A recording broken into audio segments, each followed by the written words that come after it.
Bonjour à tous et bienvenue dans cette nouvelle VOD, une VOD de ce Sigultech. Sigultech, où on va parler aujourd'hui de téléphonie mobile. Donc je me présente, je suis Sigul de la team d'Apenox.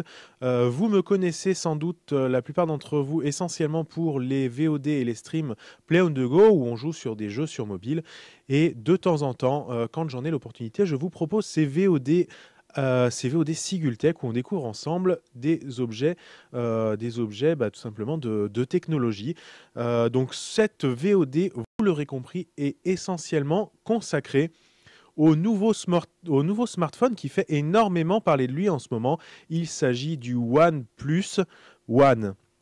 C'est-à-dire que la marque c'est OnePlus et le modèle c'est One, à ne pas confondre avec le HTC One. Effectivement, les deux téléphones ont le même nom de modèle, mais ce n'est pas du tout la même marque qui les construit, puisqu'ici il s'agit de OnePlus, une marque chinoise, une sous-marque, on va dire, de la marque un peu plus connue Oppo, à qui on doit la série des Find, qui sont de plutôt bons téléphones. En fait, si ce OnePlus One qui est derrière moi, hein, c'est une photo de celui-ci, fait parler énormément de lui en ce moment sur la toile, c'est tout simplement parce qu'il a sur le papier un rapport qualité-prix exceptionnel. La marque OnePlus l'appelle le flagship killer, c'est-à-dire qu'il doit il se vante de proposer les mêmes prestations, la même qualité qu'un modèle haut de gamme des autres marques pour 2 fois à 3 fois moins cher, puisqu'effectivement le OnePlus One est annoncé quand il sera disponible. Pour le moment, il n'est pas disponible en Europe, seulement en Chine.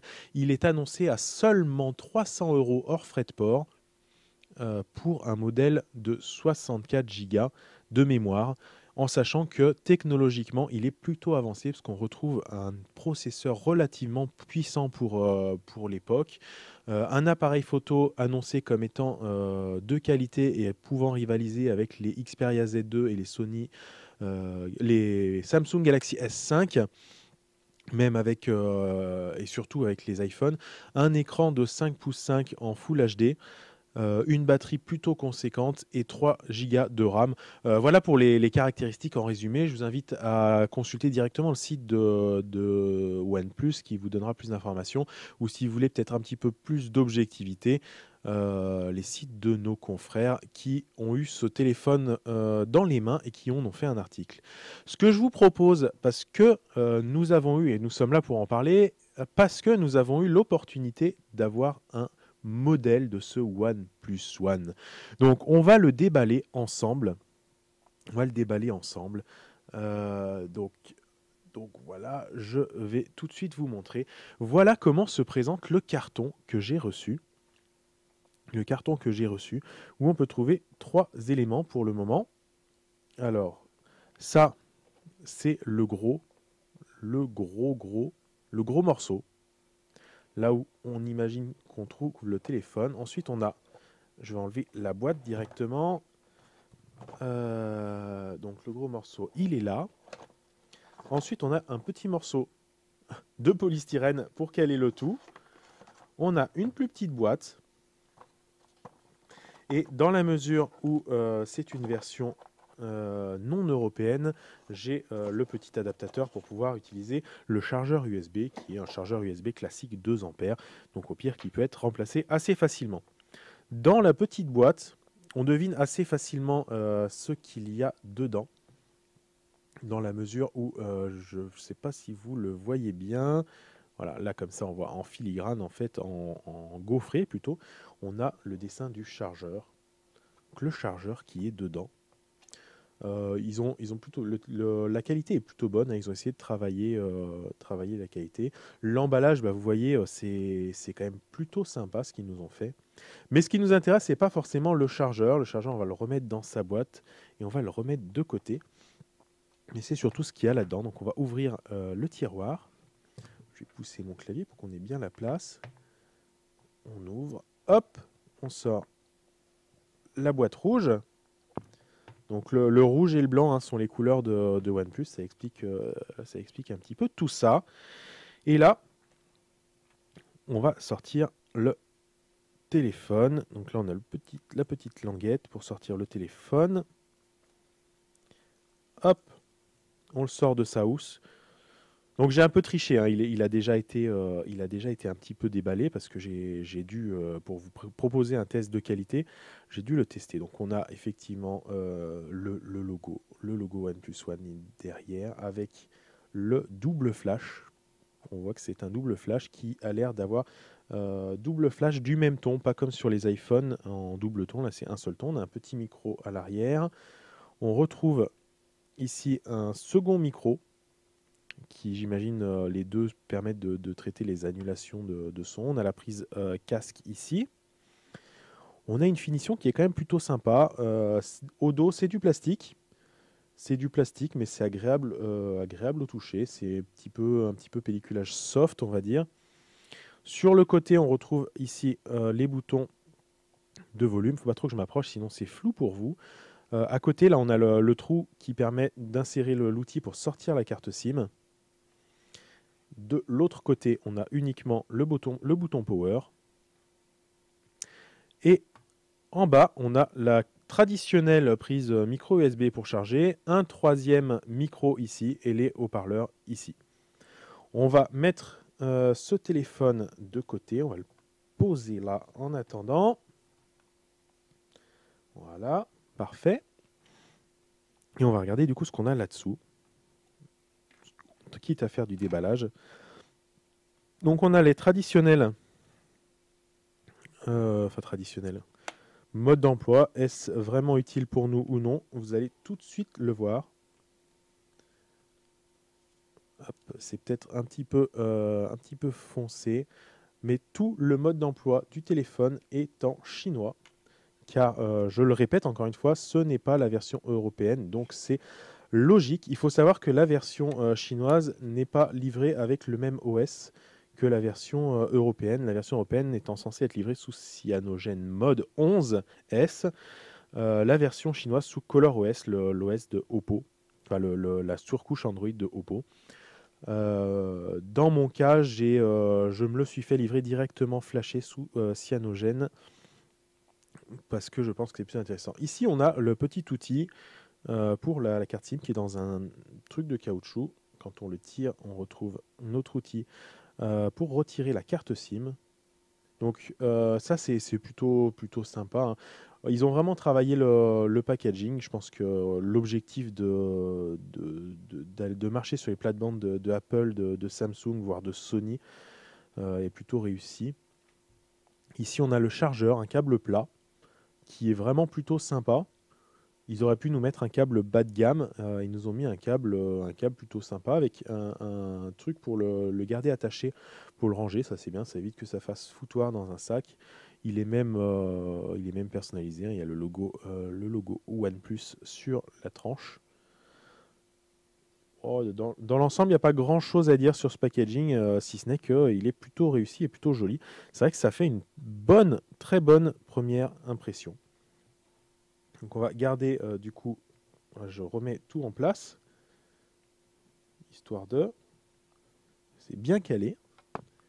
Je remets ça et on va se concentrer. Ah, du coup ça ne rentre plus. Non, voilà, j'arrive plus à faire rentrer le câble dans l'emplacement. C'est pour dire si c'était bien calé. Là c'est fait. Et on va se concentrer un petit peu sur ce téléphone. Ce OnePlus One. Donc je vous l'ai dit, je l'ai déjà utilisé. Donc pas de surprise. On va l'allumer. Donc on va à l'écran. Là, j'ai mon écran personnalisé. Donc j'ai un petit peu fait le tour. Mais ce qui va nous intéresser,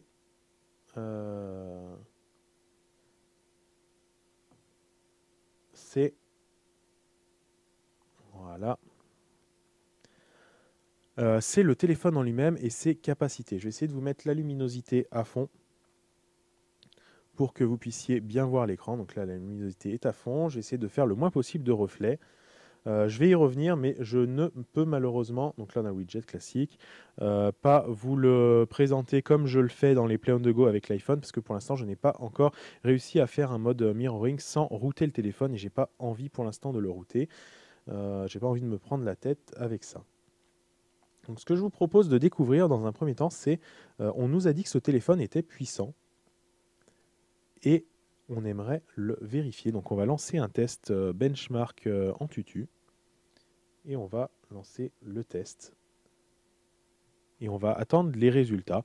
Donc là, on en a pour un petit moment d'attente. On va regarder ce que ça donne. Toujours faire attention à ce que je ne vous mette pas trop de reflets. Sinon, ça ne va pas être très agréable pour vous. Donc là, il teste. En fait, l'application va permettre de tester les différents composants. Le processeur, la vitesse de la mémoire RAM, la vitesse du processeur, la vitesse du processeur graphique, 2D, 3D, etc. Et ça va permettre de positionner la puissance du téléphone par rapport à ses concurrents. Du coup, on est parti sur de la concurrence haut de gamme. Donc, il va le comparer avec le Galaxy S5, avec le HTC One M8, pardon, avec le Galaxy Note 3, par exemple. Et malheureusement, pas la gamme des iPhones parce que du coup, l'OS n'étant pas le même, c'est pas Android, on peut difficilement comparer les benchmarks d'un OS à l'autre. C'est pas forcément crédible, on va dire. Donc là, il avance un petit peu. Donc là, je sens dans la main que ça le fait un petit peu chauffer, ça le fait travailler, c'est plutôt une bonne chose. Vous voyez pas forcément, mais je vais vous le dire, il reste 30% de batterie, à peu près 29 pour être précis. C'est tout simplement parce que j'ai fait une recharge à fond déjà, mais je l'ai pas mal utilisé. J'ai volontairement, là on est à l'heure où je fais ce test, vous voyez 10h03, je l'ai volontairement pas chargé pendant la nuit pour voir un petit peu combien tient la batterie. Donc là il fait les tests graphiques 2D en mettant un petit peu de physique dedans. Donc là ça risque de me consommer un petit peu de batterie. Là c'est des tests un peu plus compliqués avec des animations. J'ai pas forcément encore parlé de la finition de ce OnePlus, One, mais honnêtement, je suis utilisateur d'iPhone depuis le début, donc je suis plutôt habitué à des finitions type aluminium, etc.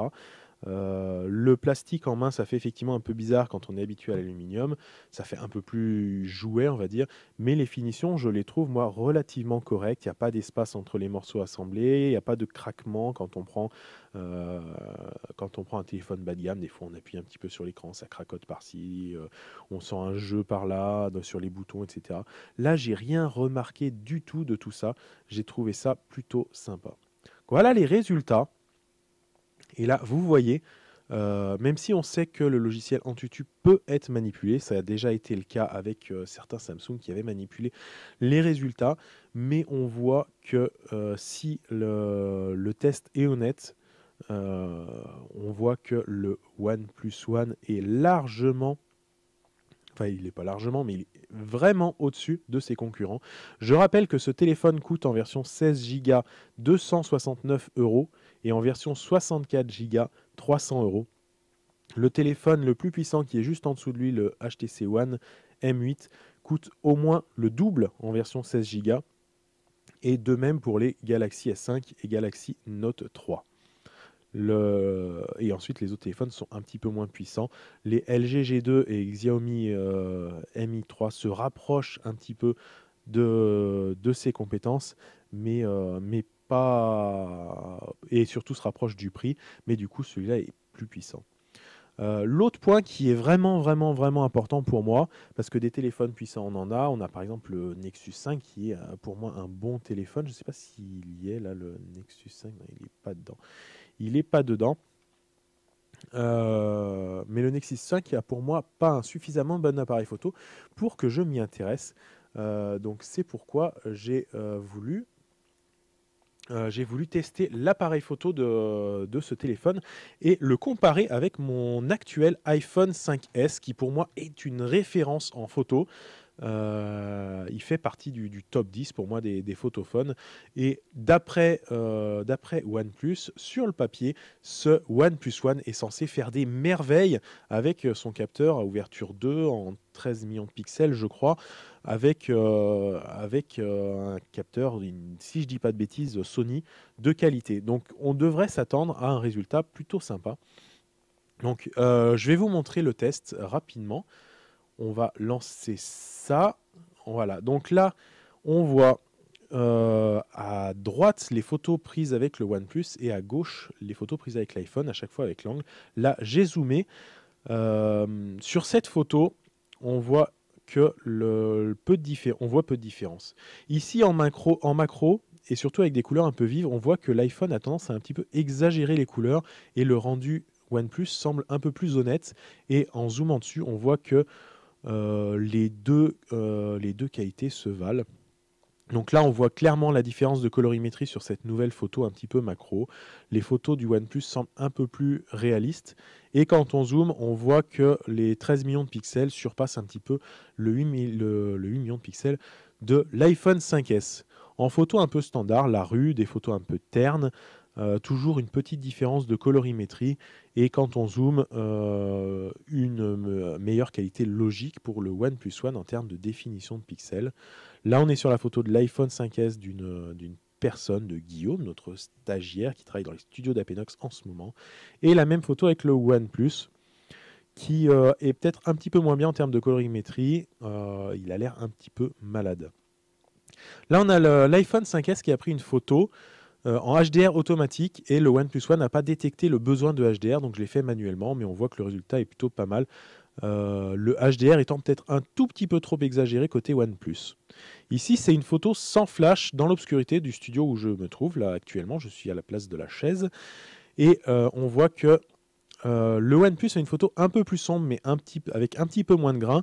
L'iPhone fait une photo plus lumineuse, mais avec plus de grains. Là, on voit clairement la différence. Par contre, on a le flash de l'iPhone 5S qui gagne la bataille, qui est beaucoup plus puissant qui est un peu plus puissant que le flash LED du OnePlus. Les deux sont des flashs double LED. Et voilà. Là, on a un test vidéo avec un son basique. Les deux sont en mise au point automatique. On voit que le OnePlus a perdu une fois la mise au point. On voit aussi que l'iPhone stabilise beaucoup mieux l'image. Au tout début, j'avais mis l'image originale. Là, j'ai zoomé le OnePlus parce que le OnePlus a un meilleur angle. Il prend un plus grand angle. Ça, c'est bien. Mais par contre, c'est vrai que la stabilisation, on voit clairement la différence. Les téléphones étaient attachés l'un à l'autre. Donc le mouvement et le tremblement de ma main étaient le même. L'iPhone est beaucoup plus efficace pour ça. Je pense que c'est pour ça qu'il zoome un petit peu dans l'image, parce que ça lui permet de faire cette stabilisation qui est vraiment agréable. Du coup, pour filmer, il faut envisager de passer par une stabilisation logicielle ou éventuellement trouver une application sur le Play Store que je n'ai pas encore trouvé qui permet de faire une stabilisation meilleure que l'application de base. Car j'ai pas forcément précisé, mais toutes les photos et vidéos ont été prises avec l'application de base de chacun des téléphones. Donc voilà, on va revenir sur notre OnePlus pour regarder en fait le détail de la configuration. Je vous avais dit qu'on en parlerait plus tard. Donc voilà, il nous donne les détails. Alors je sais, c'est peut-être pas forcément ça que je voulais voir. C'est vraiment les détails de la configuration et non pas de voilà, c'est device info. Donc voilà, on a les infos ici. Donc on voit qu'on est sous Android KitKat. Le processeur est un Qualcomm Snapdragon 801. Il est cadencé dans mes souvenirs à 2,5 Go si je ne me trompe pas. L'écran est donc un Full HD. La caméra arrière, comme je vous le disais, c'est un 13 millions de pixels avec une résolution donc de 13 millions de pixels. La mémoire RAM, on arrive sur les 3 Go de mémoire RAM. C'est ici une version 16 Go de stockage. Donc je suis désolé, la pub fait bugger un petit peu le défilement. Et on a du coup tous les processeurs. Je vous fais défiler rapidement pour ceux que ça intéresse de lire. On voit bien que l'écran c'est un 5.5 en IPS. La densité de pixels est de 480 points par pouce, ce qui est quand même plutôt correct, même très très correct. La caméra frontale que j'ai pas testée parce que ça m'intéresse pas plus que ça est en 5 millions de pixels, mais elle reste quand même relativement agréable. La vidéo, c'est pareil, l'exemple de vidéo, j'ai pas précisé, mais le téléphone filme en 4K. Ça explique qu'en zoomant dans l'image, la qualité reste bien meilleure sur le OnePlus. Par contre, c'est un 4K qui n'est pas forcément ultra qualitatif car il est plutôt compressé. Forcément, les débits d'écriture nécessaires pour de la 4K de qualité ne sont pas forcément encore compatibles avec un téléphone portable. Donc là, on a la batterie, le niveau de la batterie, la température. euh, donc la batterie, on va y aller tout de suite d'ailleurs. Donc on voit qu'on a du GPS, le support du AGPS, je crois que ça supporte le GLONASS, on a du NFC, du Bluetooth 4.0, du Wi-Fi AC, jusqu'au Wi-Fi AC, etc., etc. On va revenir en arrière et on va regarder un petit peu ce qu'on a. La grosse question qui est importante sur ce téléphone, c'est une version chinoise. Elle n'a pas les mêmes bandes de fréquence que la version européenne et notamment en LTE en 4G, pardon, pour ceux qui ne maîtrisent pas forcément le terme. Et je vais du coup euh, vous montrer un petit peu ce que ça donne. J'ai donc une carte BNU dans le téléphone, carte SIM BNU de Bouygues Telecom, avec mon option 4G activée. Je ne peux pas faire le speed test en direct avec vous parce que je ne capte pas la 4G dans le studio et je capte difficilement la 3G, vous le voyez. Mais j'ai fait des tests avant. Donc les tests en Wi-Fi, je les ai faits de façon aléatoire à des moments où je captais très mal pour tester. Mais par contre, j'ai fait un test en H+, qui est là, et ici, le test en 4G, donc sur de la 4G Bouygues Télécom. Et vous voyez que ça marche quand même plutôt pas mal. Ça marche plutôt pas mal. Par contre, il faut savoir que comme il manque une bande de fréquence, les offres 4G+, enfin de toute façon le téléphone n'est pas compatible 4G+, donc c'est pas bien gênant. Mais par contre, du coup la 4G, vous la captez pareil sur les bandes de fréquences compatibles, mais il y a certaines zones qui seront peut-être pas couvertes en 4G et qui le sont avec un téléphone compatible. Donc dans tous les cas, c'est vrai que c'est un peu mieux pour des raisons de garantie, pour tout un tas d'autres raisons d'attendre que la version européenne soit sortie. Mais c'est vrai que cette version se fait attendre et je comprends que des personnes franchissent le pas en achetant sur des sites chinois, notamment ceux qui ont besoin de changer de téléphone actuellement et qui n'ont pas forcément envie de mettre 600 euros dans un téléphone de cette catégorie, mais sur les constructeurs qu'on connaît, et qui sont attirés par cette version, ou ceux qui ont un budget de seulement 300 euros et qui trouvent dommage d'acheter un Nexus 5, alors que pour le même prix, ils pourraient avoir celui-là. Je retiens aussi votre attention sur le fait que nous n'avons aucun retour sur la fiabilité de ce téléphone. Il est neuf, la marque est nouvelle. On sait que Oppo fait de bons téléphones qui sont relativement fiables. On sait que c'est une sous-marque de Oppo, mais on ne sait pas comment cette sous-marque fonctionne et si éventuellement cette sous-marque sera fiable ou non. Maintenant, on va regarder un petit peu le dernier point important pour moi, c'est la batterie. Je suis un gros consommateur de smartphones. Donc pour moi, la batterie est relativement importante. Donc on va voir du coup comment ça se passe. Donc pour l'instant, j'en suis à... j'ai pas fait de recharge complète, donc c'est vrai que c'est pas forcément un bon indicateur, mais on voit à peu près comment se vide. Je trouve que la batterie se vide raisonnablement. Je suis peut-être pas forcément objectif là-dessus. Je n'utilisais jusqu'à maintenant que des iPhones qui se vident relativement vite et qui ont des batteries vraiment petites, hein, plus de 2 fois plus petites que celle-là. Et on voit la consommation. Donc sur celui-là, pas de surprise, on est sur un écran Full HD en 5 pouces et demi avec un rétroéclairage relativement correct. Donc forcément, la moitié de la consommation de la batterie concerne l'écran. D'autant plus que j'ai pas énormément d'applications sur le téléphone. Euh, je pense qu'on a fait le tour un petit peu de ce téléphone. De cette introduction. Je vais peut-être du coup vous donner ma conclusion et mon ressenti sur ce téléphone. Donc c'est un téléphone qui pour moi est un téléphone qui vaut le coup, c'est un très bon, un excellent rapport qualité-prix et c'est plutôt sympa, c'est plutôt une réussite. La qualité de finition est pour moi au rendez-vous pour un téléphone de ce prix-là surtout. Les composants sont corrects. On a une configuration qui est plus que correcte, qui est même vraiment intéressante. L'appareil photo m'a un petit peu déçu. Je le trouve un petit peu en dessous de celui de l'iPhone 5S que j'ai l'habitude d'utiliser, mais il est vraiment, vraiment, vraiment bien malgré tout. Et surtout, il mérite, je pense, sa place dans le top 10 ou le top 20 des meilleurs photophones actuellement sur le marché. Et ça, c'est quand même plutôt intéressant. La batterie semble tenir vraiment. Il faut voir à l'usage. Il faut savoir qu'on ne peut pas la remplacer ou difficilement. Donc ça, c'est un élément à prendre en compte aussi. Il faut voir si justement le fait qu'elle ne soit pas remplaçable, elle tiendra sur le long terme. Il faut voir aussi euh, le prix de revente de ce téléphone peut importer pour pas mal d'acheteurs, le prix de revente sur le marché de l'occasion. Et ce prix dépendra justement de la réputation et de la fiabilité de ce que va nous proposer OnePlus. Donc je vous propose de finir cette VOD là-dessus. Sur cette conclusion, où du coup je vous explique à quel point je suis satisfait et je trouve que ce téléphone a un bon rapport qualité-prix. Il permet aux gens comme moi de rentrer dans le monde d'Android qui ne connaissaient pas et d'en finir en fait avec les prix des iPhones. La raison pour laquelle j'ai pris ce téléphone, c'est effectivement que j'ai besoin de place. Et entre 300 € pour 64 Go et 1000 € pour 64 Go côté Apple, j'ai choisi de faire cette transition de Apple vers Android après 7 années, même 8 années, sur des iPhones. Toutes les générations sont passées entre mes mains. Et ça me permet du coup de lancer la prochaine série de VOD Sigultech que je vais faire.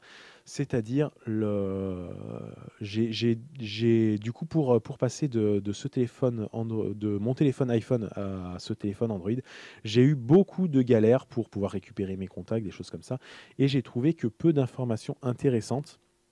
Et du coup, j'ai choisi de faire vivre un petit peu ça avec moi. Je vais faire une petite série de VOD pour expliquer comment je suis passé de l'iPhone, donc de iOS, vers Android, quelles difficultés j'ai rencontrées et quelles solutions j'ai trouvées. Donc j'espère que cette prochaine série de VOD vous intéressera ou intéressera certains. J'espère surtout que cette VOD a été intéressante pour ceux qui sont intéressés par ce OnePlus One, pour ceux qui sont intéressés pour franchir le pas tout de suite et prendre une version chinoise de ce téléphone qu'on trouve sur quelques sites sérieux, hein, malgré tout.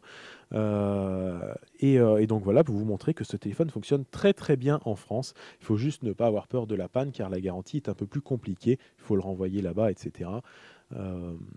Mais voilà, moi je ne vous encourage à rien. Je vous laisse faire votre propre choix. Je vous ai présenté cette version chinoise.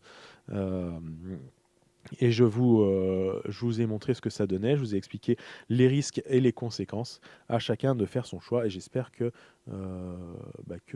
mes informations auront été utiles. Alors il faut juste savoir, pour reconnaître en fait la différence entre une version chinoise et une version européenne, il suffit de regarder au dos du téléphone. Alors je vais peut-être essayer de vous montrer. Voilà, hop. Vous voyez, au dos du téléphone, on n'a pas de certification Union européenne, le C et le fameux C et le E. Et sur la version européenne, enfin la version mondiale, en fait, internationale, on a aussi juste au-dessus le logo de CyanogenMod, qui est la version d'Android qui est fournie sur la version internationale de ce OnePlus One. Je vous remercie d'avoir suivi cette VOD. J'espère vraiment qu'elle vous a plu. Pour poursuivre nos prochaines VOD, mes prochaines VOD de Sigultech, mais aussi les Play on the Go où je teste des jeux sur mobile iOS et du coup bientôt mobile Android. Les crash tests de jeux sur console avec DAP et NAS et tout un tas d'autres VOD dans l'univers geek et surtout l'univers jeux vidéo. Abonnez-vous à notre chaîne YouTube pour ne pas louper de vidéos. Découvrez aussi le site dap-nox.com qui résume un petit peu tous les endroits où on se trouve, et surtout le like sur Facebook et le follow sur Twitter vous permettent d'être au courant des nouvelles vidéos, mais surtout des lives, car on fait des lives régulièrement sur entre autres la Gaming Room, mais ça peut arriver qu'on en fasse ailleurs. Donc merci vraiment à tous d'avoir suivi cette VOD et je vous dis à très très bientôt pour une prochaine VOD et notamment cette fameuse série de comment je suis passé de iOS à Android. Merci à tous et à très bientôt. Ciao.